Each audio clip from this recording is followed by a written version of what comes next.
Hello students, कैसे हैं आप सब। आशा है अच्छे होंगे। जी हाँ, बिल्कुल सही देख रहे हैं आप। आज हम इंग्लिश के कुछ इम्पोर्टेंट यूजेज पढ़ने जा रहे हैं। तो इस वीडियो में मैंने 5 बहुत इम्पोर्टेंट यूजेज आपके लिए बनाए हुए हैं जो आप अपनी स्पोकन और रिटन दोनों तरह की इंग्लिश में यूज कर सकते हैं। तो आइए शुरू करते हैं। तो बच्चों, पहला यूज है used to plus verb first form, और उसी का दूसरा है is used to plus verb ING. अब आइए देखते हैं इनको किस तरह से यूज किया जाता है। तो सबसे पहला लिखा हुआ है used to plus first form of the verb. तो used to plus first form of the verb is used to show a past habit. यानी अगर आपको कोई अपने पास्ट टेंस की हैबिट शो करना है, कोई आदत दिखाना है, तो आपको यूज्ड टू के साथ वर्ब की फर्स्ट फॉर्म यूज करना है। किस तरह से, कुछ सेंटेंसेस देखते हैं।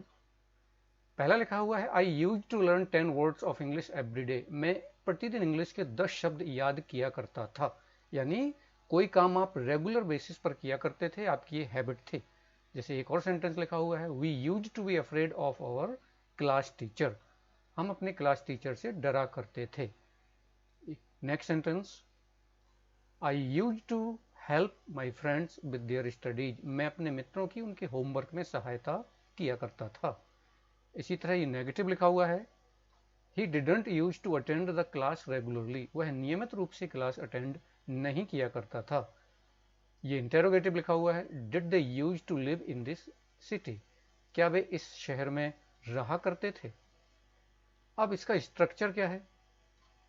सब्जेक्ट लिखना है सबसे पहले आपको, फिर used to plus verb first form और लास्ट में ऑब्जेक्ट।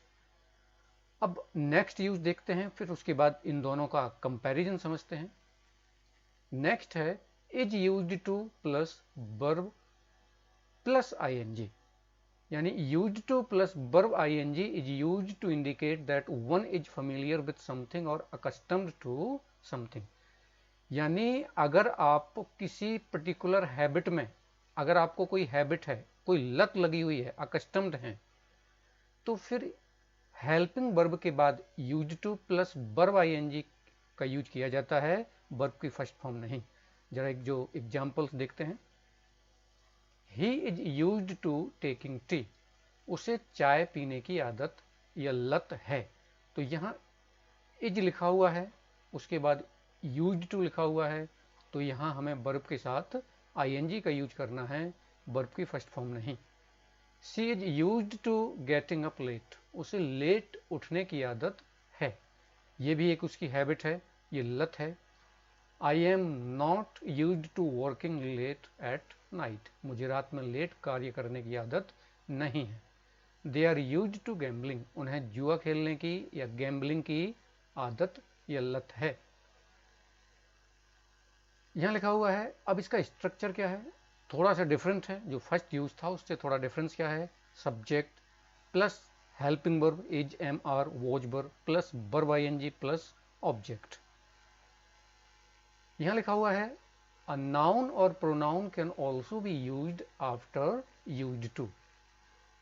अगर यूज्ड टू के बाद किसी नाउन या प्रोनाउन का यूज किया गया है तो वो तो अपने मूल रूप में आएगी, उसका जो ओरिजिनल फॉर्म है उसमें लिखा जाएगा। जैसे people of this area are used to pollution. Pollution noun होता है। He is used to it, it pronoun होता है। तो पहला सेंटेंस कह रहा है कि इस क्षेत्र के लोगों को प्रदूषण की आदत है, यानी वो इसमें अकस्टम्ड हो गए हैं। He is used to it, उसे इसकी आदत या लत है। अब यहाँ थोड़ा सा इसका कंपैरिजन देखते हैं। Used to show a habit, यानी यूज्ड टू के बाद वर्ब की फर्स्ट फॉर्म लगाएंगे तो हैबिट शो करेगा। और is used to plus verb ING का यूज होगा टू शो एन एडिक्शन, तो वही एक कोई लत या आदत शो करेगा। ये कुछ सेंटेंसेस लिखे हुए हैं उसी तरह। He used to get up late, वह लेट उठा करता था। ही यूज्ड टू ड्रिंक, वह शराब पिया करता था। They use to meet in a park, वो पार्क में मिला करते थे। He was use to getting up late, उसे लेट उठने की आदत थी। He is use to drinking, उसे पीने की आदत है। I am used to taking a lot of salad, मुझे खूब सारी सलाद लेने या खाने की आदत है। अब बच्चों आगे बढ़ने से पहले यहाँ थोड़ा सा ये देख लें कि एग्जामिनेशन में कभी कभी ये पूछ लिया जाता है, तो क्या हो सकता है ये देखिए जरा, एक्सरसाइजेज दिए गए हैं। अब यहाँ देखिए आप, यहाँ लिखा हुआ है Mohit is used to blank his car fast. पहला option drive, driving, be driven.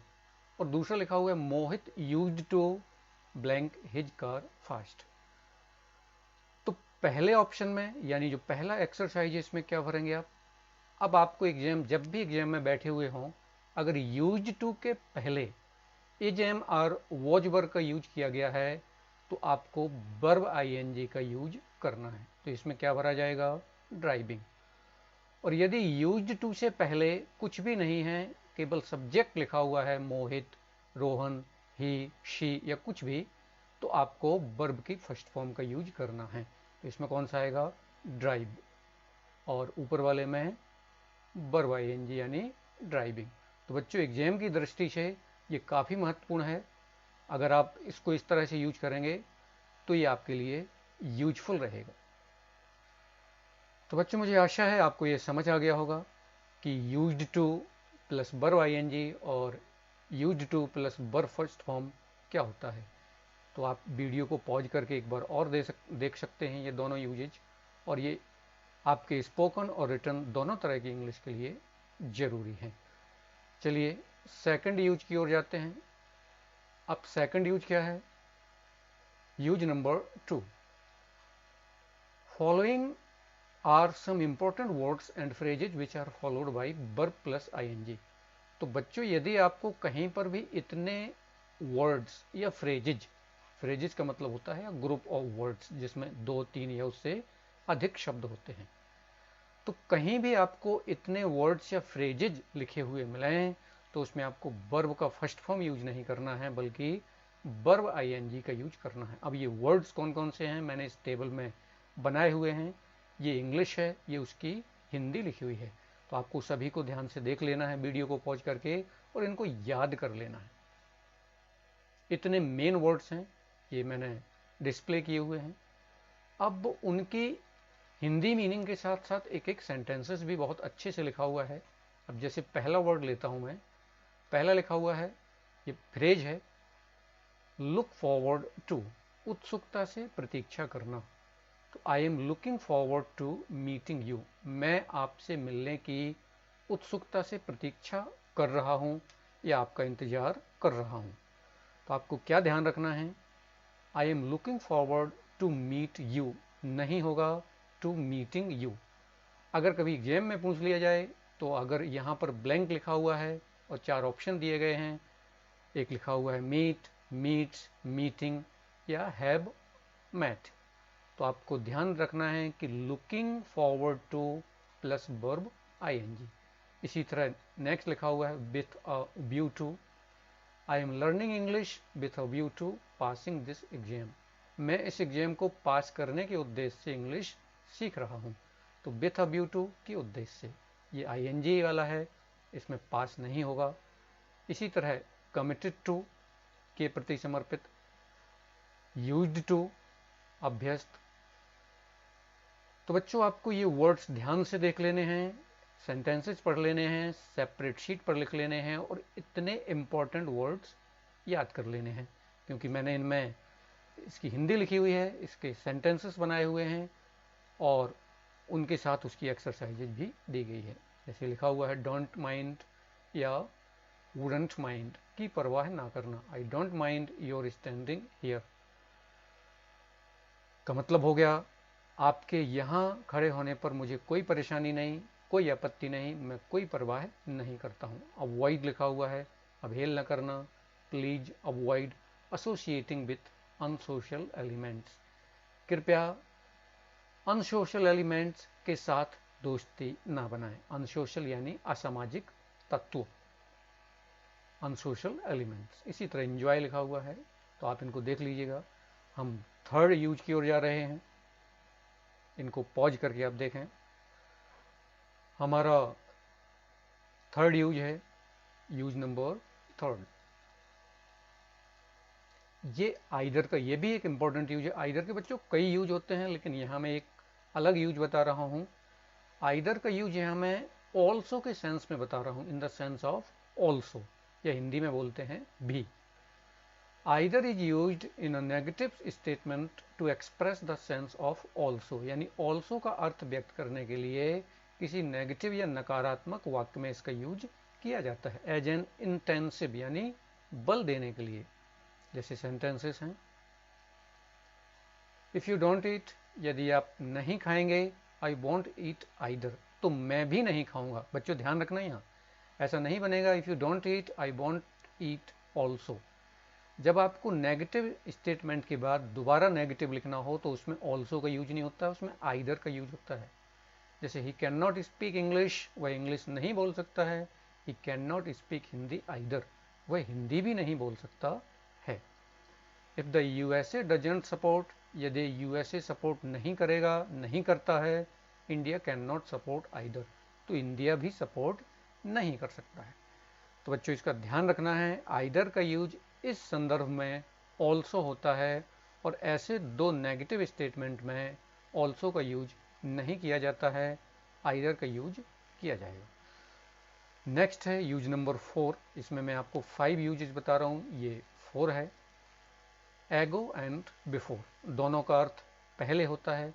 They are adverbs of time, they express time, वो एडवर्ब ऑफ टाइम, ये दोनों एडवर्ब हैं, एडवर्ब ऑफ टाइम, और वो टाइम को शो करते हैं। दोनों की हिंदी पहले होता है, लेकिन डिफरेंस क्या है?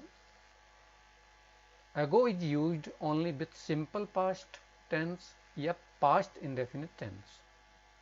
क्लियर हुई बात?